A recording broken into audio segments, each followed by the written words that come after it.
Hey everyone, Misty here, and I want to welcome you back to another Creative Weekly Wisdom episode. Today I want to share with you how to Copic color florals, and you can use any alcohol-based markers for these techniques. I'll be working with this stamp set here, and this is a Simon Says stamp set. This is one of their really big ones, and it's called Stronger Together. And I like this stamp set because it has a lot of different florals. And they're all the same type of florals, but you can do a lot of different things. And like I did with this card, I used a couple different of the stamps, and I did a stamping around the card. But for today, I'm going to do a different type of floral layout. So we're going to go ahead and we're going to start. And one of the biggest things with using alcohol-based markers is you want a paper that is made for alcohol coloring. There's a lot of papers out there that are good for this, but I prefer the Nina Solar White Classic Crest cardstock. It's a cover weight, and I use the 110 pound. They do make an 80 pound, which you can also use. I just prefer the 110 pound because it's nice and sturdy, and I usually use this as my card front. So I'm going to start off with that. This one is cut down to 5.5 by 4 1/4, but we're also going to be die cutting it later with some stitched dies to put on our card front. And then I'm also going to be using a Misty tool. You don't need this. You can use an acrylic block if you want, but just for the sake of making sure that if it doesn't stamp evenly, that I can restamp it in the same exact position. For doing ones like this where you're doing around the edges, it's a little trickier, so, you know, for your stamp positioner. So I do like to use my just regular acrylic block for this. Or you can very carefully put this in the center, but you do want to be careful because if you're trying to reposition it and you have your card in the center, you want to be really careful that none of this moves because you don't have a solid edge to butt it up against. So we're going to go ahead and start stamping. So we got our Nina Solar White cardstock, our alcohol-based, and then we also going to need a ink that is made for Copic coloring because the ink is also very important. There are several inks out there, but what I work with, what I tend to always go back to is my Memento Tuxedo Black ink. This is great for your Copics or alcohol-based markers.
So when I do leaves, typically I stick to the same set of colors or very close. I don't always remember the exact numbers that I use, but of course you can write them down somewhere so that you can use the exact same. But I do tend to stick with more mossy type colors, if at all possible. So today I'm doing the same concept as the flowers. You want a lighter one, you want a medium, and then you want a dark. So we're going to start out with the light, and one of the key things to Copic coloring pretty much anything is called the flicking technique. And you want to start at the very edge of the bottom, and then you're going to flick, you're going to flick up, and you're going to flick up, but you're not going to really put the color fully to the top. You want it to be as light as possible with still getting some color to it. So we're just going to do this all the way around all our leaves, and this is a very light color, and this way it's going to leave that upper area. I'm not really worried about the bottom area because we have other shades that are much darker. We're just leaving that top area really light.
So now we're going to go in with the darkest color.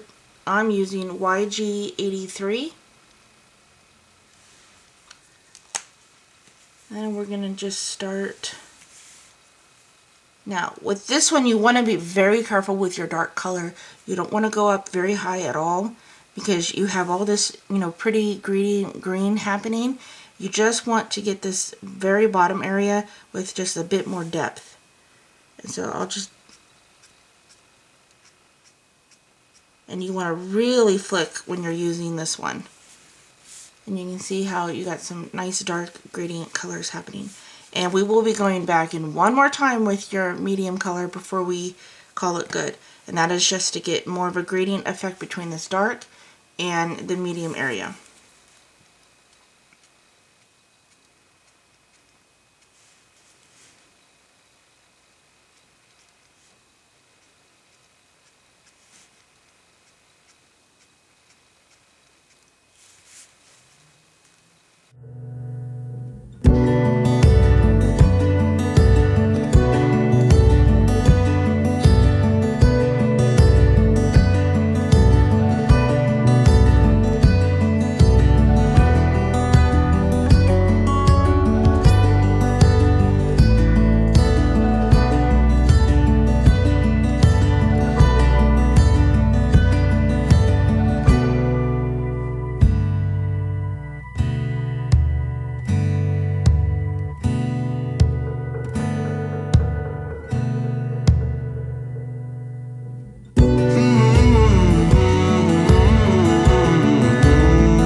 With BG96, which you can see this was the darkest shade we were using, and now we're going to go with this. This, again, just keeping it very much towards the bottom, and it's going to give it a lot more depth.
Okay, so because this is just solid white and I want a little bit more blending, I'm going to take this really light color that's close to the color tones I'm using, and because I'm using a light one, I'm actually going to start at the opposite end and flick the other direction, and that way it blends and I don't have to keep layering. I don't have to go through all my medium and dark and light shades again. So this is just a little simple trick if you want more blending, and you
Alright guys, that concludes today's episode.